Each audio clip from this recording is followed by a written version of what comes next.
After dominating the airwaves for more than 2 decades, Mike McConnell has officially left WLW Radio and is now headed to the Windy City of Chicago. We are pleased to have him in our studios today. Mike, obviously a tremendous opportunity, headed to WGN Radio.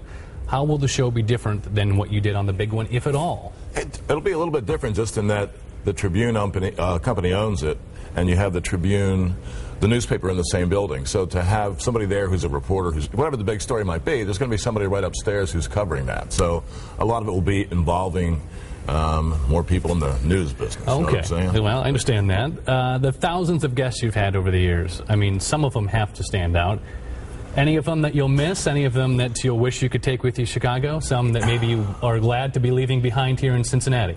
Callers or guests? Callers or guests. Let's do both. There's some callers I don't mind leaving behind. Nick is a pretty famous caller. I don't mind not putting up with Nick for a while. There's a Martin out there. I don't know. It's interesting. If you don't listen to the show, it's sort of like shop talk, but there are people out there who they just like to be contrary, and they don't seem to mind the abuse when it comes back their way. So, no, but they keep things fun. They keep things interesting. What was one of the most memorable moments that you had on the air? Whether it was a positive moment, a negative moment, maybe a time when you were there when the area was going through some difficult times.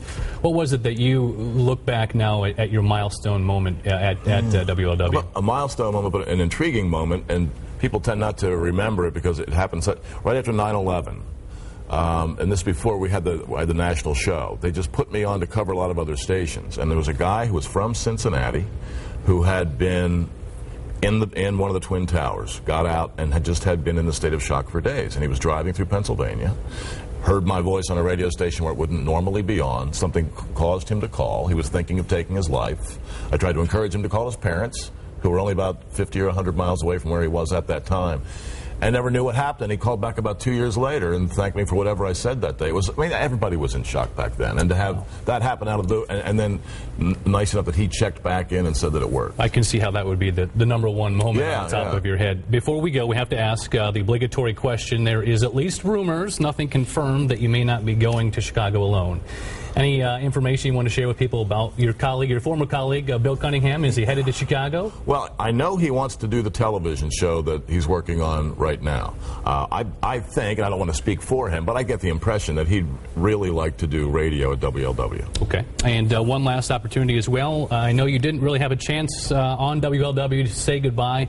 A lot of loyal fans out there, Mike. We want to give you an opportunity to say your piece and finally get that opportunity. Well, thank you. If you listened, I thank you. If you called, I thank you. If just somebody I knew around town, thank you, because there'll be friends I won't see again for a long time. But I will be spending some time back in town and hope to run into you. But thanks for your listening. Thanks for your loyalty. Thanks for making a great job for 25 years.